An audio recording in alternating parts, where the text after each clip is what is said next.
team. No one can beat.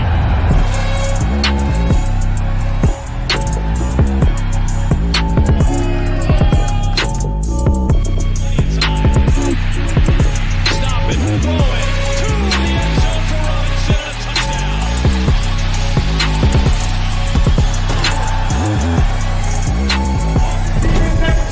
We come to practice, we practice hard. We take it, we be optimistic, and we gonna win games, bro.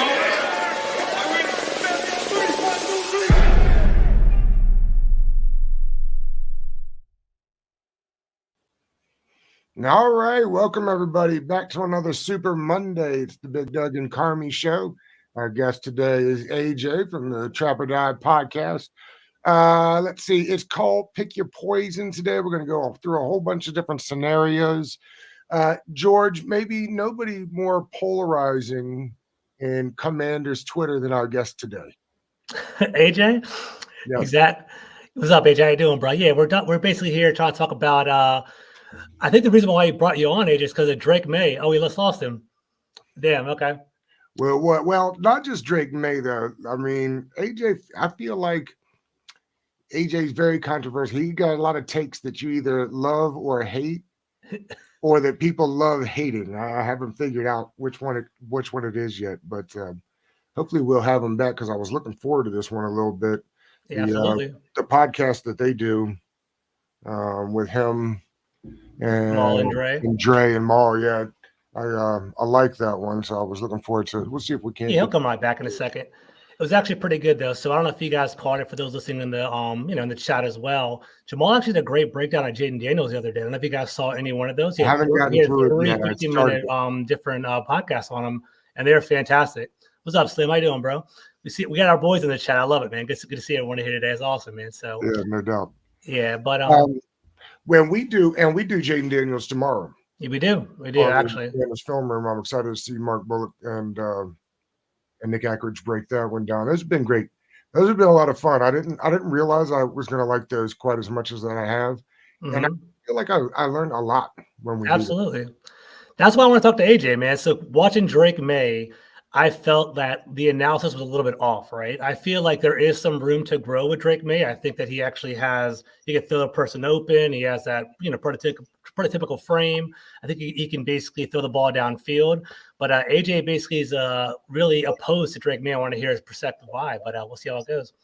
It's been interesting this year. It feels like more than any of them in the past, George, that it's like you either love a prospect or hate a prospect. I know that goes with prospect rankings. Absolutely. But it feels like this year it is so different than it has been in years past, and it changes each week.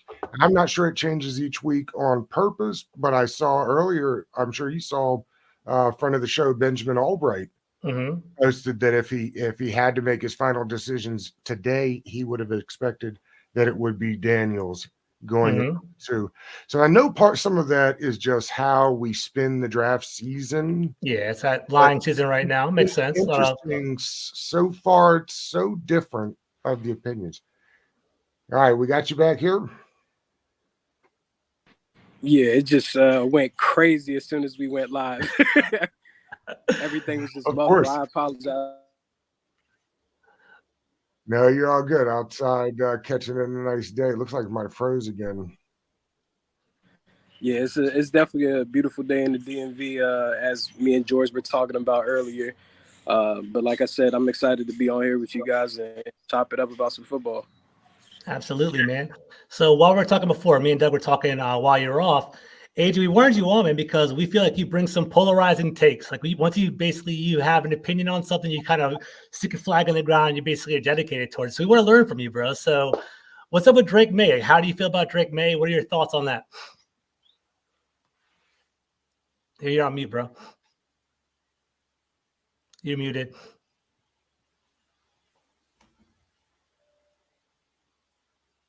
Nah, I still muted.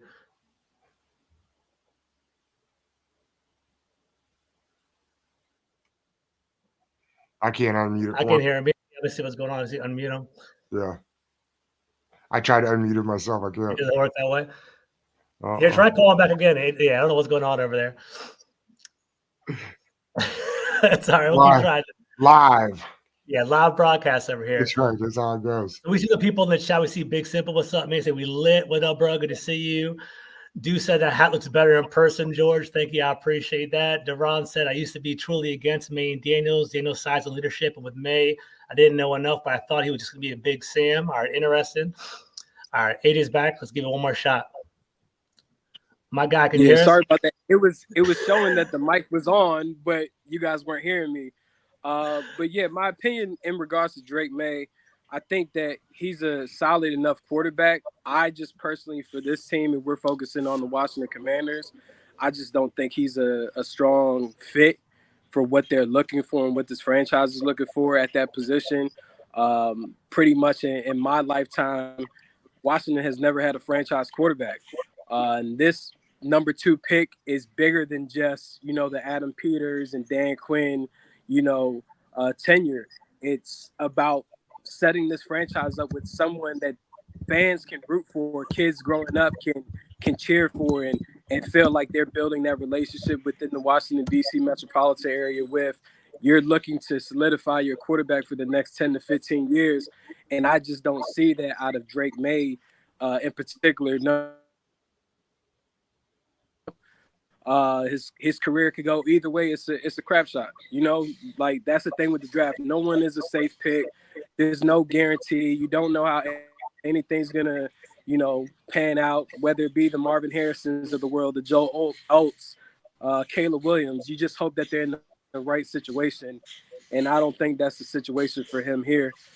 So that's kind of why some strong opinions in regards to Drake May. I just think that sometimes we tout some of these prospects as the main guy due to things beyond on the football field. And one of the key elements that pundits keep going back to is he's a tall quarterback, tall and athletic. And keep losing him over and over again. It's so funny. Derek said he must have AT&T, which I agree. Definitely the network's going down over and over again. Doug, while we're waiting for him to come back, do you have any preference at all? Like, how do you feel about Jayden Daniels versus May right now in February?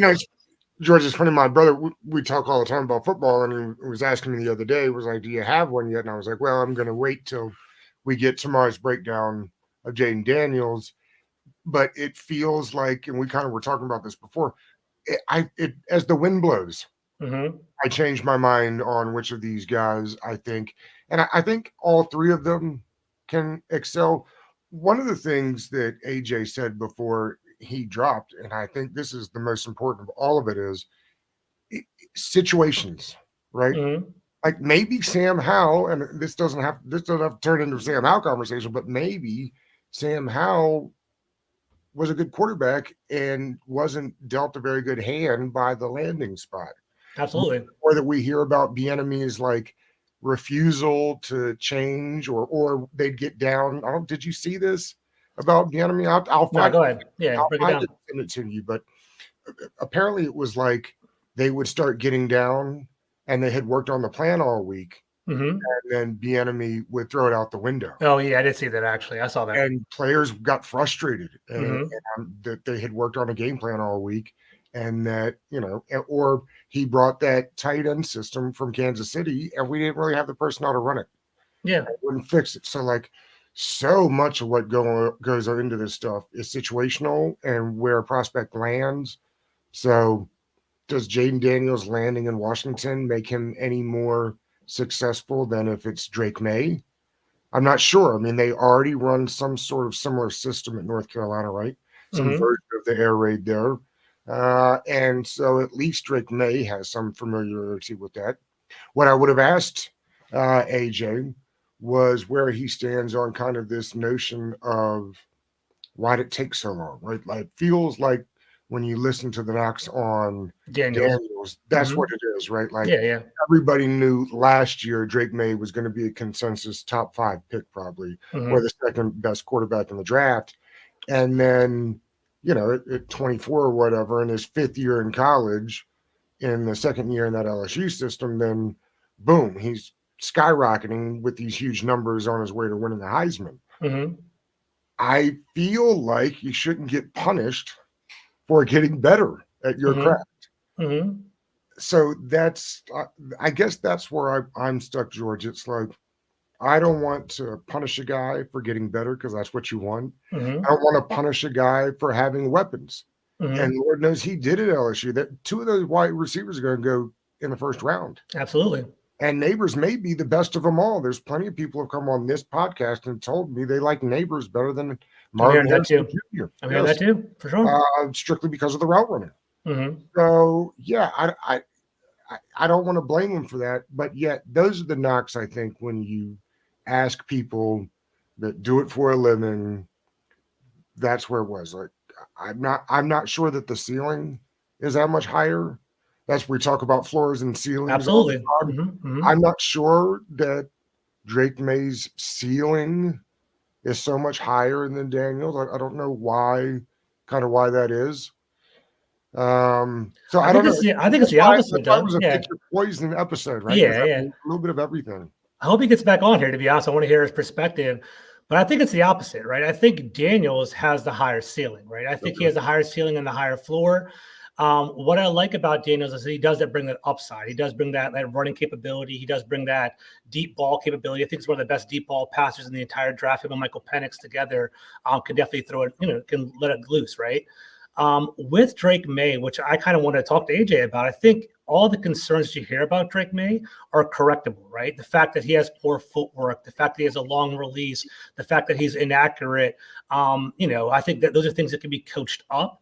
And I think Washington does have the situation where they have Cliff Kingsbury, Anthony Lynn, they have Brian Johnson, they have several quarterback gurus in the actual building to help coach up a quarterback that could potentially get up there.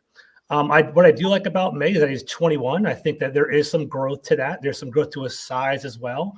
And, he can put on some weight. He's 6'1", 230. I think AJ's back and trying to get him on here. And I think he definitely has some growth in regard to that. What's up, AJ? Can you hear us, bro? Yeah, I can hear you guys now. There you I go. should be good Wi-Fi wise. I don't know. Just one of those days. Chat- It's all good, bro. It's all good. Chat wants to know what provider you use. Yeah, people are jumping on it. Are you on AT&T, AJ? No, I'm with Verizon. Okay. And they are definitely failing me right now. Yeah, that's all. We were talking while you were gone, AJ. One of the things that pops up in this Drake May versus Jaden Daniels conversation is the what took so long aspect. Like, why did it take? Jaden Daniels was good last year. I'm not trying to say that he wasn't good in 2022, but I don't think in many preseason prediction type polls, and I know, put everything on that, but like I think most people had Drake May in that consensus top 5, and I don't think that they had Jaden Daniels there. Where are you when people say what took so long? I think it's a bunch of circumstances. I mean, going to a school such as Arizona State doesn't typically set you up for the next path of being a top quarterback in the NFL. Fortunately for him, in his freshman year, he was playing with Brandon Ayuk at wide receiver, and also Rasheed White, who's now the running back for the Tampa Bay Buccaneers. But after those two departed, it's kind of hard to bring in, adequate enough talent to surround you with a supporting cast to really push you to the next level, which is ultimately what led him to transferring to LSU. Going from the Pac-12 to LSU now puts him in a situation where LSU is recruiting 5 stars, 4 stars, even 3-star kids that might be in their backyard, Louisiana, or even just in the southern states, Texas, so on, still end up becoming these top guys when they get to the college ranks and turn into big-time pros in the league. So that's why I would say it took so long, but also the first year at LSU, he's also getting adjusted to Brian Kelly alongside with the rest of the guys that they had. They also had a wide receiver before Malik Neighbors, and Brian Thomas Jr. took off Kayshon Boutte, who didn't have the greatest year, but he was, projected to be possibly a top 20 pick in the draft that year going into Brian Kelly's debut with LSU. And unfortunately, he ended up going undrafted, I want to say, and signed with the New England Patriots. Some of us have now forgotten about his collegiate career and know him as Mr. FanDuel. But at the end of the day, I would say that's what took him so long. But at the end of the day, you still got to see that he was working on his skill set. You've seen him improve. If you've watched the tape from when he was a freshman at Arizona State to fast forward to now winning a Heisman at LSU, you can see that he's put in the work behind closed doors and has improved his skill set as a quarterback, which has now put him in the conversation. Before the year started, he wasn't mentioned as a first-round pick. Now he's possibly going to go top 5 later on this year in April. Well, and that's what we're kind of talking about right before you jump back in is I hate to knock a guy for getting better in college. That's what you want. And you don't want to knock a guy for playing with talent because it's not his fault they had great talent on that LSU team. But I do kind of wonder sometimes, like, again, we talk about where a quarterback lands in the NFL and that having so much to do with their success. What about a guy like Drake May if he had been down at LSU and was playing with guys like Neighbors and Johnson Jr. and with an offense that maybe was a little bit more NFL ready? Because I don't think that's exactly what they were doing in Carolina. How do you sort the two? Yeah, I think that's a question I would have loved to have answered by Drake May. Like, why did you stay at UNC when you could have transferred, especially with how the transfer rules are? They play in favor of the players these days. He said if I'm not mistaken, Drake originally committed to Alabama coming out of high school, right? It was either Alabama or Florida State, or it was I can look it up while you guys are talking. Or it was Sam Howell that was going to go to Florida State, and then Sam Howell is Florida State for sure. I know Sam Howell, Florida State. I'm not sure about May. I'll look it up real quick. Go ahead. I know May was another one of those guys that decided to stay. He's a North Carolina guy and wanted to win one for the home team, I guess. Mm-hmm. Yeah, but it's just one of those things that I'm curious about. But I guess even staying at UNC still put him in the top 5 conversation at the position. But of course, you would love to see all of these prospects play in ideal situations. But all you can do is just evaluate what is there for you to see on the film. And unfortunately, it didn't really look the best for Drake May this year. Some will say, Caleb Williams also didn't look the best from his previous year.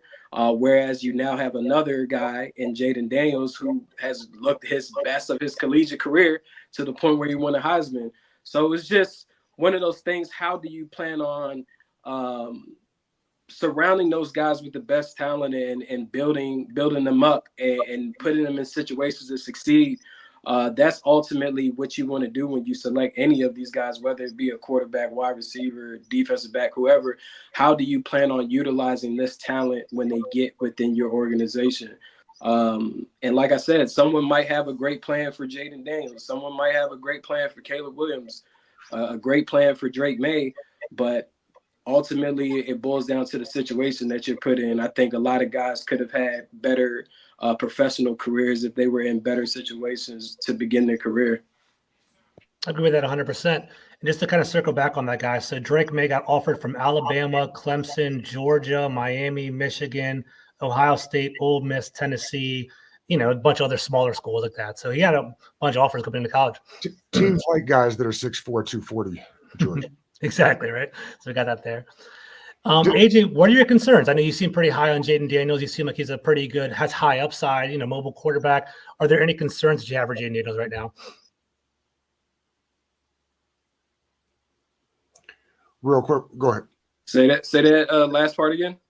I'll just say, you seem pretty high on Jaden Daniels. I was wondering if you had any concerns about him. Are there any concerns that you have about his game that you might not translate to the NFL?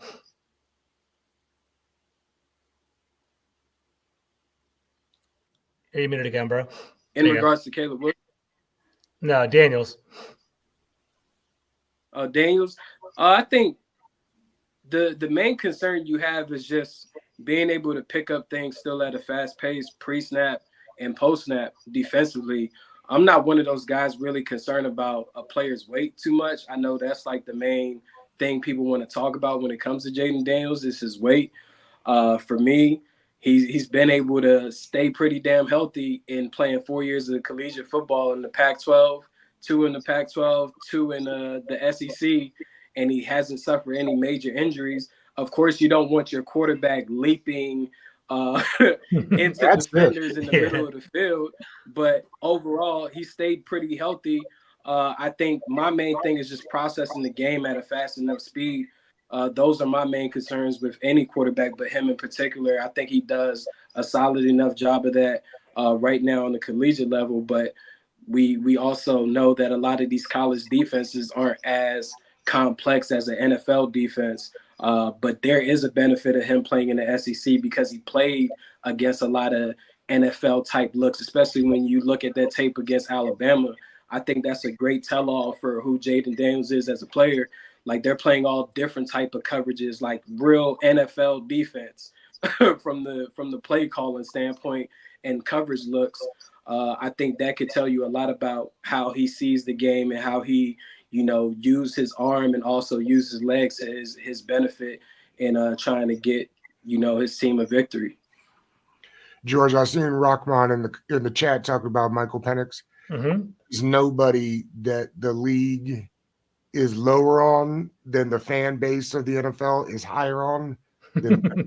I just, like, so many people think so highly of him, and I get that he put up big numbers. They went to national championship game, but I don't think he gets drafted before the third round, probably. Yeah, it definitely fell off a lot, right? So that semifinal game where he basically lit up Texas, people were really high on him.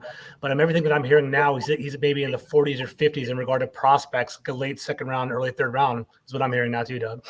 Yes, that J.J. McCarthy's flying up boards, which I think is interesting. We've talked about this before. He's an interesting eval just because that defense was nasty, so they were old in games, and they didn't ask him to do a lot, right? I mean, I think going back to Stanford with Andrew Luck, Harbaugh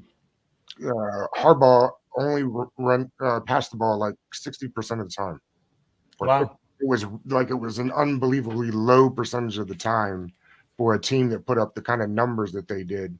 So it'd be interesting to see what they're AJ, we're getting ready to switch gears into Caleb Williams. Is there a price point at which you say no thank you? For me, I think if you identify that player is your guy, I don't have a price point. It's like, go get your guy. If it ends up working, great.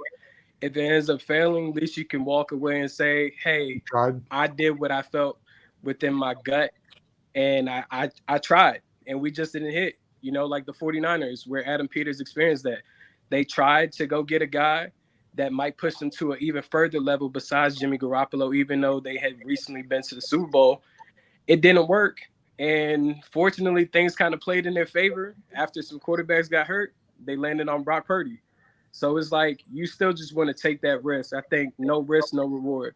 So in this case, I would give up anything to get what I want. That's just me, how I maneuver in life. But some people play it safe. When it comes to Caleb Williams, if I'm sitting at number 2, it's not that far of a jump that I have to give up so much. I would definitely be on the phone with Chicago Bears or this week in Indianapolis, try to sit down with some of their guys and take them out to dinner, lunch, and let's see if maybe we could come up with something. That's some good questions in the chat, Doug. Should I pull some up? I kind of like them. Yeah. So I like this one right here from our boy Deuce. He said, "Is the prospect better if we've seen him produce, or if he wasn't asked to produce, like JJ McCarthy?" So real quick, I'll kind of start off and I'll throw it to you guys. I think JJ McCarthy, like this week in the combine, is like the most important week for him, right? Because basically the questions are: does he know the offense? Can he break it down? Can he communicate himself? Communicate what he wants to convey to coaches, right? Is he going to throw well at the combine? Is he going to prove that he's mobile? I think JJ McCarthy, his tape is so limited because they run the ball so much in Michigan. He has something to prove this week at the combine, as opposed to Jaden Daniels and Caleb Williams, who aren't going to throw at the combine. I think it's big for McCarthy to kind of show out a little bit. What I'm gathering from what I'm hearing is that they like McCarthy. They like how decisive he is on third down and how smooth he is. They convert at a very high rate in Michigan on third down because he just converts and he's decisive. He has pre-snap reads and throws it quickly. So people like him there. But I'm curious what you guys think. Doug, AJ, how do you guys feel about McCarthy? He's going to run fast. I heard he's going to run like in the mid 4.5, something like that. So that's, to Deuce's point, it's one of the biggest projections that we'll have in this draft, particularly a guy going that high. I mean, most of the people I talk to think he'll go top 10 now. Gotcha. Next question.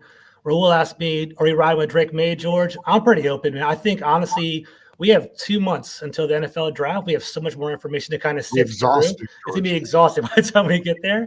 I like Drake May. I like the potential there. Like, I honestly like Jaden Daniels too. I'm not opposed to him either. I just feel like, and Ed, you can correct me if I'm wrong.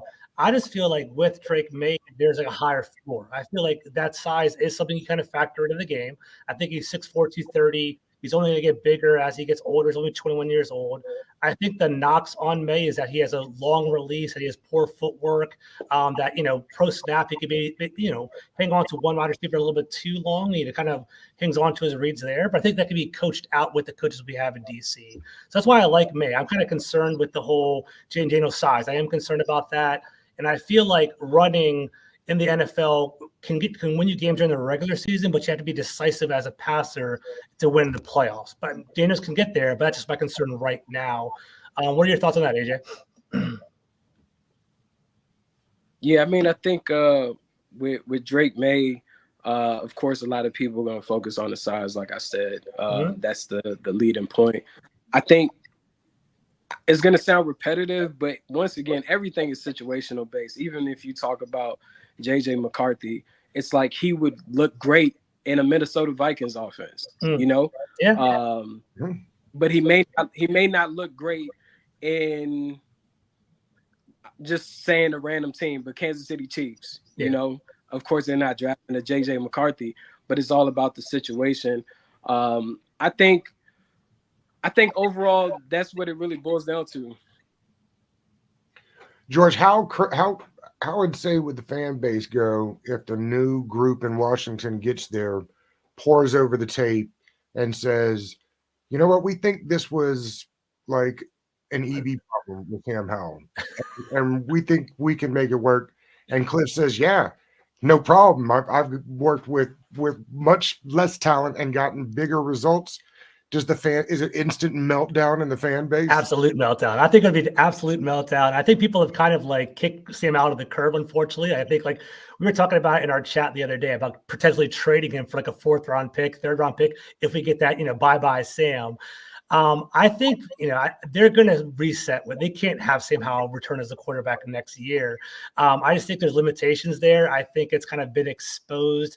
I think they also want to have a fresh start because Sam Howell isn't the franchise's guy. Like, they didn't draft him. There's no investment in him. So why keep him in house? But like, I think the reaction on Twitter would be absolutely insane. I don't even know how to act. I don't even know how I would act in regard to that.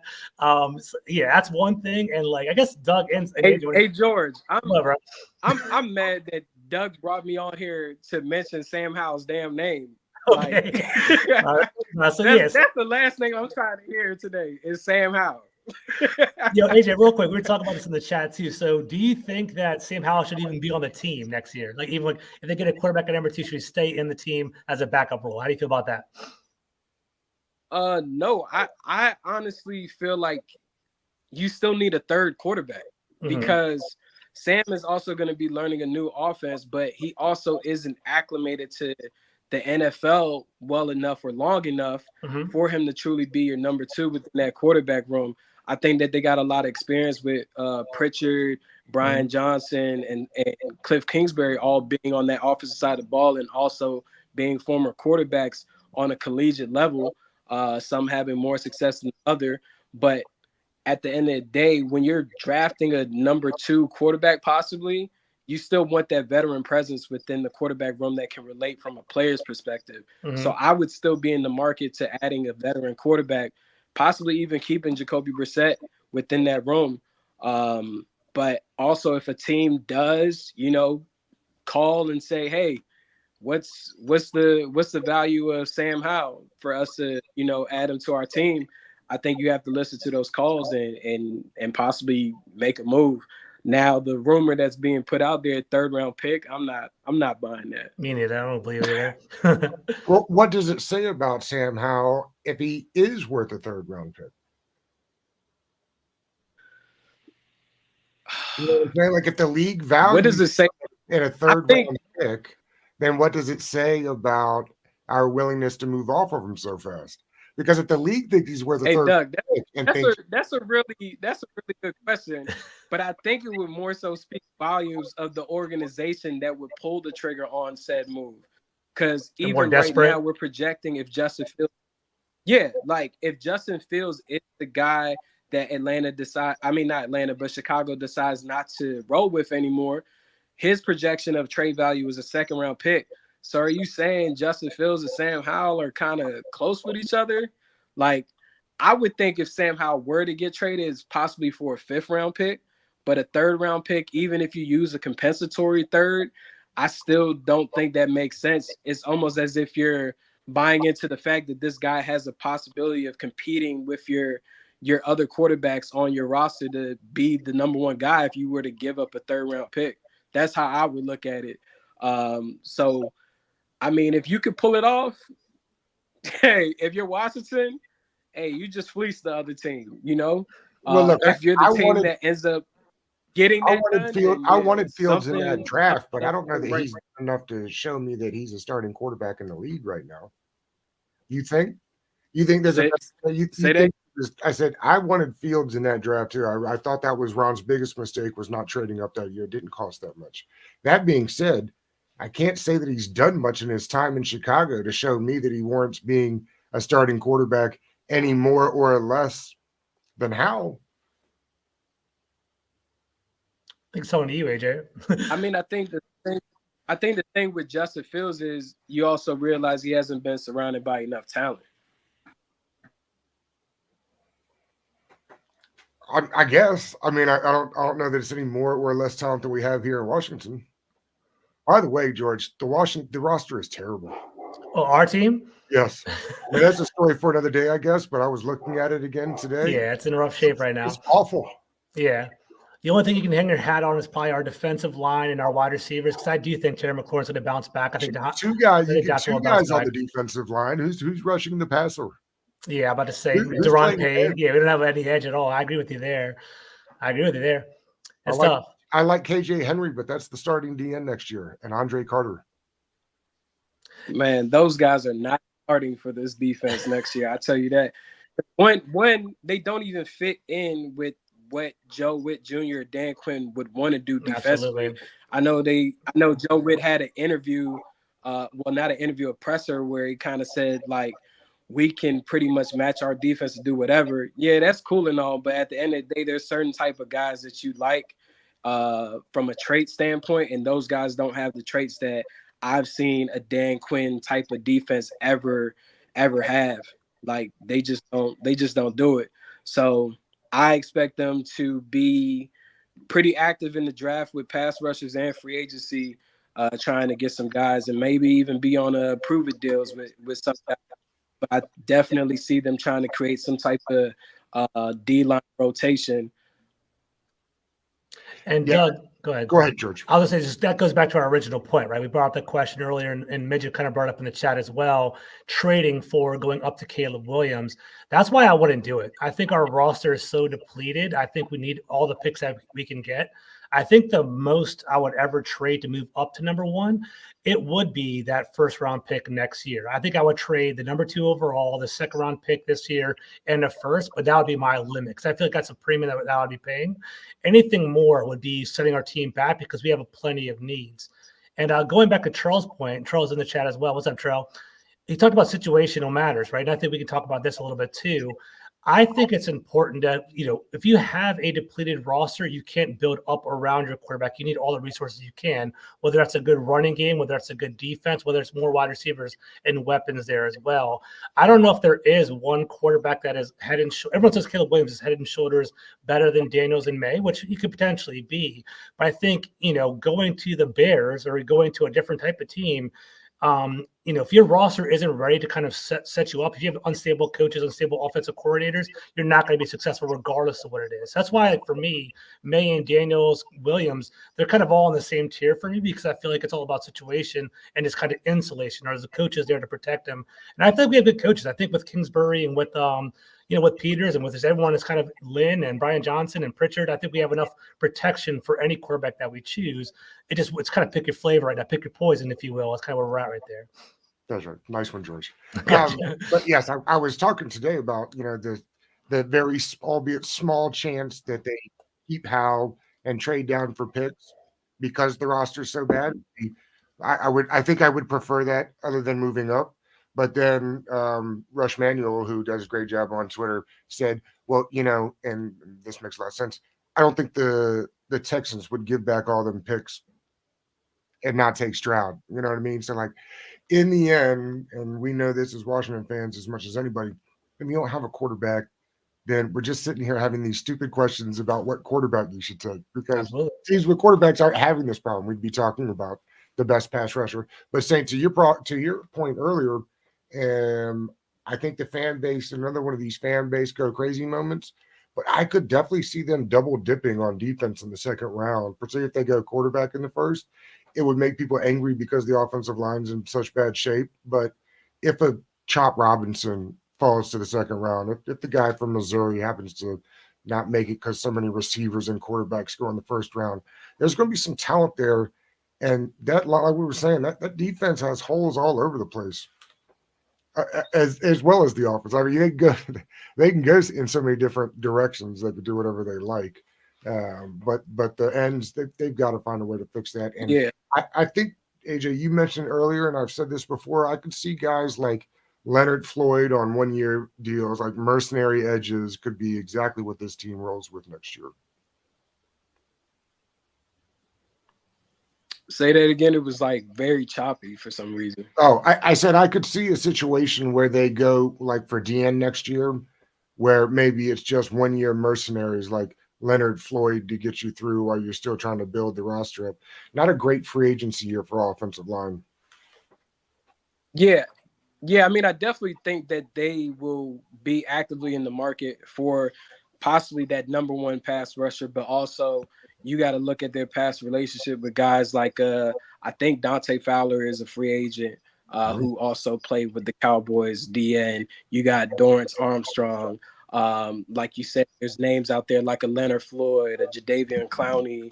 I think that they'll definitely get some of those guys to bring into the rotation of that DN group, because those guys will also not just get paid, but they'll have enough reps to make them count and even be put in situational pass rushing opportunities to put up some numbers and get some incentives in their deal and hit those things.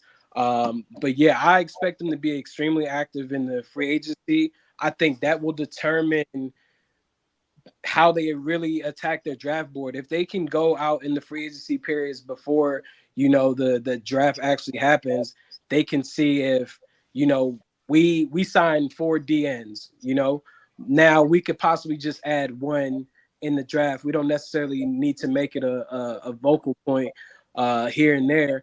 We can, kind of spread the draft picks around to the offensive side of the ball, go get a tight end, maybe even grab 2 offensive tackles in this draft. It just really comes down to what they decide to do at number 2. If they decide to move up, that kind of changes your approach. Because I think if I heard George correctly, he said he will only give up a future first, swap the pick for this year. But I don't think I heard you say that you would give up any second, right? I'll give up a second, just 1 second this year. That's what I would do. It'll be number 2 overall, second, and then the first next year. The 34. Whatever it takes, man. Whatever, either one, 36, 40. I mean, it doesn't matter to me. I'll give up 1 second and 1 first. I can do that. Not a big deal. I wouldn't give up a 2026 first round pick. That's what I wouldn't do. I wouldn't give up more than that. That's too much for me. Better chance that they go ahead. Next year, pretty deep when it comes to pass rushers. Just side note. Okay. That's the part that deep next year is pass rushers and offensive tackles. Not quarterbacks, so we got to get a quarterback this year. It's a bad quarterback draft, but yeah, they're always bad quarterback drafts until that year, and then all of a sudden they're good ones. Absolutely. What if they did, George? I'm curious your thoughts, or but either one of you. But what if they pulled? What year was that now? 2000 and was that 20 when they what was it when they drafted Haskins and then moved back up for Montez Sweat? That was 2020 or 2019. One of those. Yeah. But 2019 is if 2020 is Chase Young, right? Yeah. Yeah. Okay. If they see, say, an offensive tackle that fell because there's a bunch of them that are going to be available. How interested would you be in doing one of those deals where they maybe move back up into the bottom of the first round to get one of those premier tackles if they fall? Yeah, I'm not opposed to that at all. I think I'd definitely be open for it. I think there's going to be people, from what I'm gathering, it seems like the offensive tackles are really top heavy. They had some awesome offensive tackles. There might be one floating around at number 36 range in the early second round anyway, right? It's just straight up. Like, I think, Fatnu, I guess, from Washington, I think he might be, he's like in a 16 to 20 is what I'm kind of catching from the mock drafts that I'm seeing. If he's potentially floating around, potentially get him, he's, they say guard, tackle. I'm kind of sick of having flex position on the offensive line. Give me a true offensive tackle is what I really want. I wouldn't mind doing that at all. But I think if we sit at 36 and 40, I think we can walk away with an offensive tackle and an edge rusher there. The combine is going to be really interesting. We talked about Chop Robinson.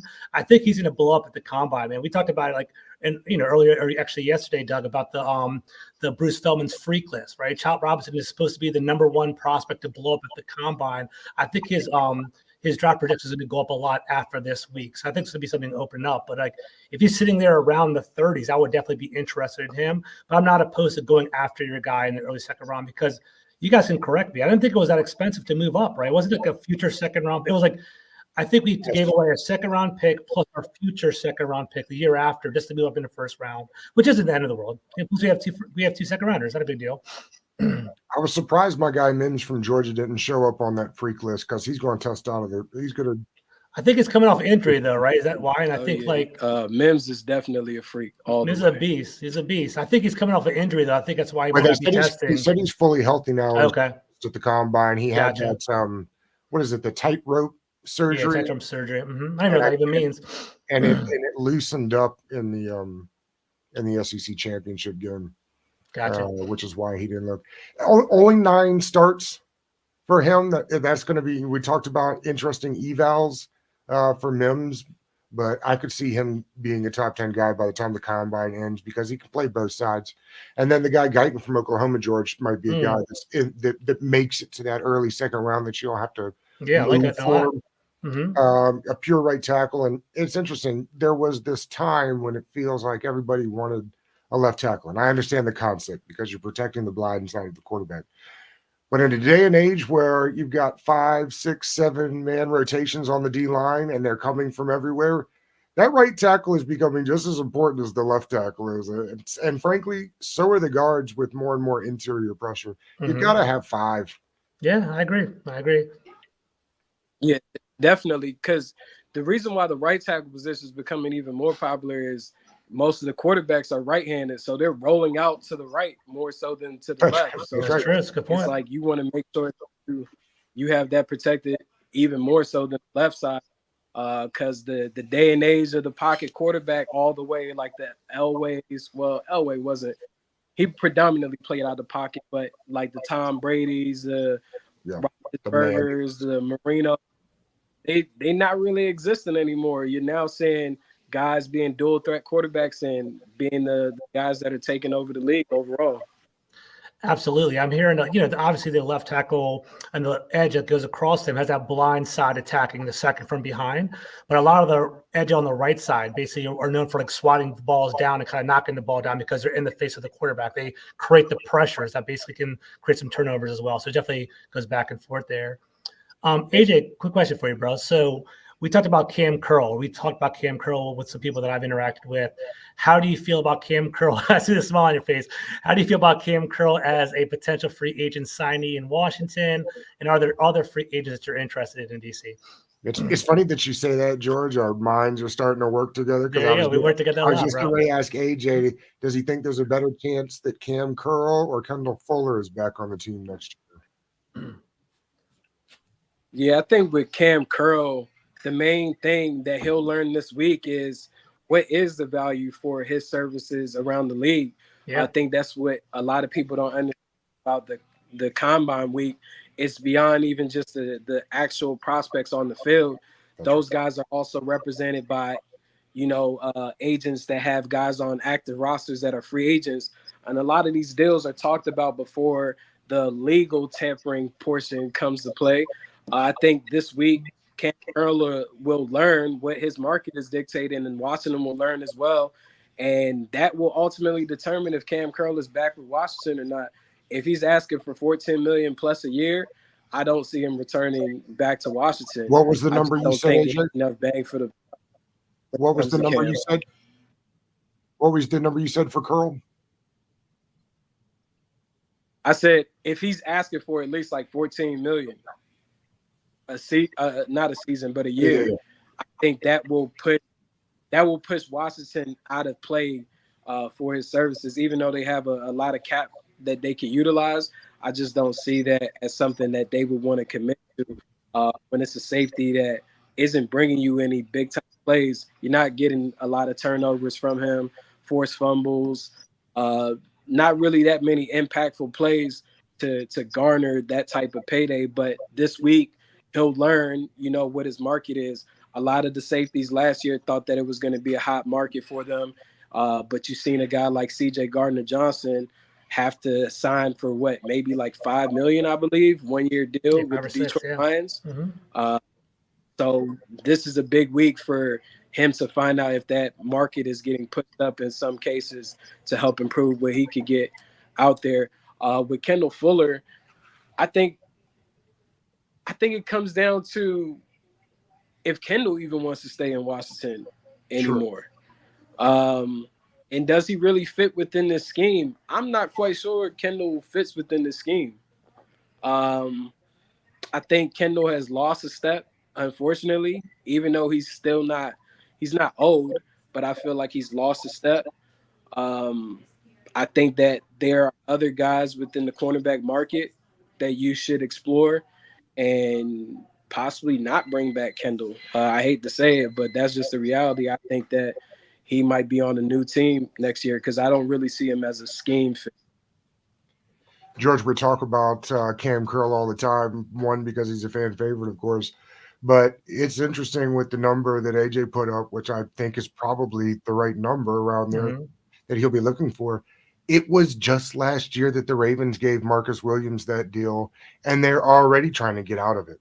Like that's kind of the other thing that you have to look at is league-wide. Like when teams are making these deals, how quickly do they regret making them? And Marcus Williams is a hell of a football player. Absolutely. And they just gave him that deal. I think it was the beginning of last year, the year before that, because we were talking about kind of his value and how that would affect Cam Curl. It feels like, and I don't have any inside knowledge of this, but it feels like more and more it'll be Quan Martin next year and probably a draft pick or somebody they pick up in free agency that Quinn maybe has some experience to. I think so. It's a lot of money to tie up in a guy on a team that's not necessarily going anywhere next immediately year. I agree, right? So I think last year, historically, it was an awful defense, right? 31st, 32nd in the league in most metrics. They couldn't necessarily stop anybody. And Cam Curl doesn't turn the ball over. I like him, and I think you should reward people for good service, especially something that you kind of fostered and grew within your team. The thing is, though, he wasn't drafted by anybody here. He's not connected to the team by any means whatsoever. Like all that hard work and all that dedication is not from, that's a Rivera era, Jack Del Rio era. I agree with you, Doug. I think that, Dan Quinn and Witt will actually look into maybe some former Cowboy players, maybe some 49ers in regard to that, some up-and-comers for cheap. One of the biggest flaws for Washington last year was the communication on the back end. Like, granted, Percy Butler was that free safety when, he was there when Derek Forrest was out, but there wasn't a lot of veteran presence. And Cam Curl is the kind of guy where he shows you but doesn't tell you, right? He's kind of like he is the kind of guy that will lead by action as opposed to being a very vocal safety back there. They need a veteran presence to make sure everyone's lined up. So I wouldn't be surprised if they get someone for cheap, like $6 or $7 million, and kind of let them explore the market. If I was Cam Curl, I'd have like a value for you. I'd be like, hey, Cam, $10 million. This is what we're going to offer for all the hard work you put in here. You're more than welcome to test the market, kind of look around, come back to us, give us the opportunity for first refusal. We can shoot it down potentially. If you find something better, more power to you. Just kind of throw it out there to him, kind of see how he feels and see how it goes. I think strong safeties, they're a valuable position, but at the same time, they're replaceable. The only consideration is that I think this is a kind of a weaker safety class. I think Cam Kitchison was one of the higher safeties. Like he's the 50th prospect overall, but it's not really a deep safety class. So it would be Quan Martin or a veteran. I don't know how you guys feel about that. Well, not just that, but I popped this one up because, AJ, we've been kind of talking about this on the pod for a couple of weeks now. Like, what is the effect? What is the bump that some of these guys will get strictly by getting the old group out, some new blood in, some new vibes? I mean, how much do some of these guys get a bump just from the new coaching staff?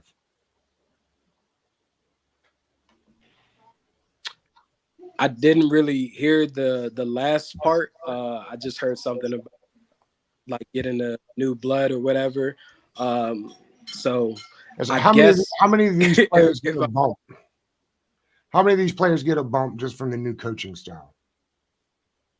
Oh, I think you get a big bump just from the enthusiasm in the locker room amongst your players and feeling like you're actually being put in situations to be productive on the field. Ultimately, these NFL contracts have incentives in it, especially if you're a younger player. You're trying to get to your second deal. This team has a lot of youth on their side, and a lot of guys aren't on second deals. Ultimately, when you get drafted in the NFL, that is your goal, is to get that second contract. So, if you're with coaches that understand the game and also know how to translate that back to you, and you could be productive throughout the week so that when Sunday does come by, you can play fast as hell. That's all you want. Because if you're playing fast, that means you feel comfortable with everything that you're being asked of you, and you can go and make plays on the field. And if you make plays, it turns into money. Emmanuel Forbes, if he can go out there and lead the league in interceptions and continue to do that while he's with Dan Quinn and Joe Witt Jr., he's going to be paid like one of the top corners in the NFL. If Deron Payne can continue to put up high sack totals, he'll be up for a new contract extension in 2 years. Like, if you can keep teaching these guys and put them in the right positions, I think that's every reason to be enthused, because ultimately you want to get to the bag. Like, you're trying to get to the bag as quick as you can with the limited amount of time that you have within the league. So that would be my answer. And then, George, to your point, yeah, they're definitely going to be bringing in guys that they work with. Take a Jaron Kearse, 6'4", 220. If you could sign him for 1 year, $6 million, you probably feel more comfortable with that because you know the player in and out. Also know the team versus allocating a multi-year deal to someone that you don't know from a standpoint of how they maneuver in the locker room. I can't even say on the field, because you can look at the tape, but it's not anything like, you're not looking at a Derwin James, a Kyle Hamilton, as far as like statistical input, as far as changing plays and making game impacting plays. If you can go get a Jaron Kearse, why wouldn't you take that over possibly Cam Curl? Just the familiarity alone is a key thing for that player, and also the coach to want to bring into the fold. AJ, are there any players on the roster currently that aren't tradable in your mind? George, what about you while we're waiting on AJ? Well, I guess not tradable. Go ahead. Yeah. I would say Deron Payne. I wouldn't trade Deron Payne. That's the list? Yeah, the list stops right there for me. That's fine. I think like, most people would have 17 on the list, but yeah, I'm kind of with AJ too. Anybody could go. I go with Deron Payne. I think AJ's right. I think you have to kind of think twice about Terry McLaurin and the leadership that he has, and maybe having a established wide receiver with your rookie quarterback, kind of having them hand in hand. But the fact that Terry McLaurin's 29, going to turn 30 midway through the season, he's getting up there, man. I think that's definitely something to consider. I just don't know if our timelines match up with like our turning 30 this year. I believe so. I think he's 29, turning on 30. I can just double check. He's definitely 29 now. He's getting up there, man. He was an older rookie. I think he's a 24-year-old rookie. Which is crazy because Kendall Fuller's Yeah, and John Allen's 29 too. So it's funny. We have a weird mix of younger and older together. Yeah. Let's wrap like this, AJ. You follow this team for a long time. Where are you as far as, I don't know if excitement is the right word, but like, are you encouraged by what's happened so far with the reboot Commanders? Yeah, I'm encouraged by the coaching staff that's been put together. Just looking forward as a fan, just looking forward to how Adam Peters and the guys that he's brought alongside with him with Lane and still keeping Martin Mayhew in the mix, how they plan on attacking this free agency period will tell me everything of how they will attack the draft. So those are the most exciting things that, I'm looking forward to. I think, they made a great decision with going with Dan Quinn. He's built out a hell of a staff. We'll see if they all work with each other.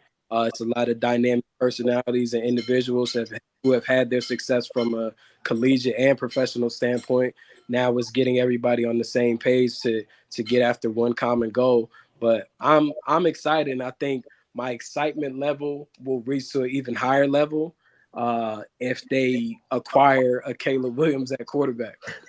But if they select Drake May, yeah, just tap me out all the way. You done for the season? I got you. You and Rant Burgundy will be switching teams and hating on all the Drake May love.